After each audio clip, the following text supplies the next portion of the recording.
கல் என்பது உணவின் ஒரு பகுதி அப்படின்னு இந்திய அரசியலமைப்பு சட்டமே சொல்லுது. ஒவ்வொரு மனிதனும் கல்லுங்கிறது பருகணும், அவனுடைய உரிமை அப்படின்னு சொல்லுது. ஆனா அதை பத்தி யாரும் சட்டசபைக்குள்ள பேசல.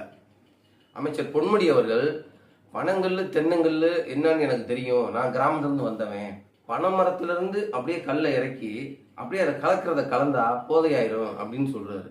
நான் கூட என்னமோன்னு நினைச்சேன், உதயநிதி ஸ்டாலின் வாழ்க, உதயநிதி ஸ்டாலின் வாழ்கன்னு கோஷம் போட்டார்ல, அப்போ அவர் மண்டைக்குள்ள என்ன இருந்துச்சோ அதுதான் இப்பயும் இருக்கு.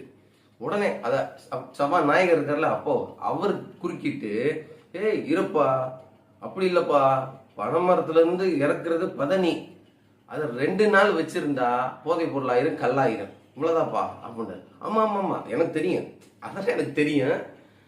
அதாவது மக்கள் அதை வேணும்ன்றாங்க, இதை வேணாம்ன்றாங்க.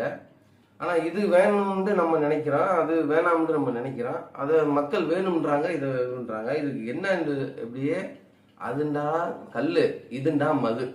மதுவை மக்கள் வேணான்றாங்களாம், கல்லை மக்கள் வேணுன்றாங்களாம். அது சொல்லாமல் சொல்கிறாராம். எப்படியே இங்கே பூசின மாதிரி இருக்கணும், இங்கே பூசாத மாதிரி இருக்கணும்.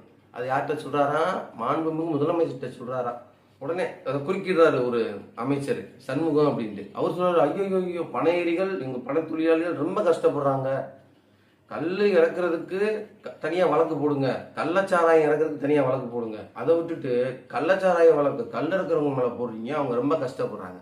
எப்படியே அந்த அமைச்சர், அதாவது ஊரில் செய்வாங்க இல்லை, காட்டியும் கொடுப்பாங்க கூட்டியும் கொடுப்பாங்க இல்லை, அந்த மாதிரி பனையேரிகள் கஷ்டப்படுறாங்க வழக்கு போடாதீங்கன்னு சொல்லுவாரா? பனையேரிகள் கல் இறக்க அனுமதி கொடுங்க, வழக்கு போடாதீங்கன்னு சொல்லணும்ல அமைச்சர்.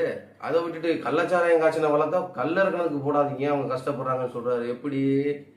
எப்படிப்பட்ட அறிவார்ந்த சட்டசபைன்னு பாருங்க. சபாநாயகர் பதனியை இறக்கி 2 நாள் வச்சா கல்லாயிரும்ன்றாரு. பொன்முடி கலக்கிறத கலந்தா கல்லாயிரும்ன்றாரு.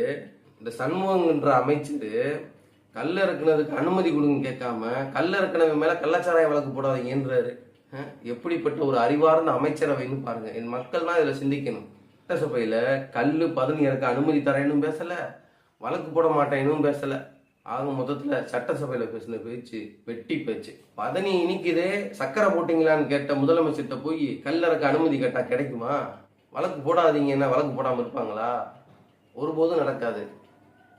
தமிழ்நாட்டுல எங்கள் அண்ணன் செந்தமிழன் சீமானவர்கள் ஆட்சி அதிகாரத்துல ஏறும்போது கல் பருகிற திருவிழாவும் நடக்கும், கல் இறக்குற திருவிழாவும் நடக்கும்.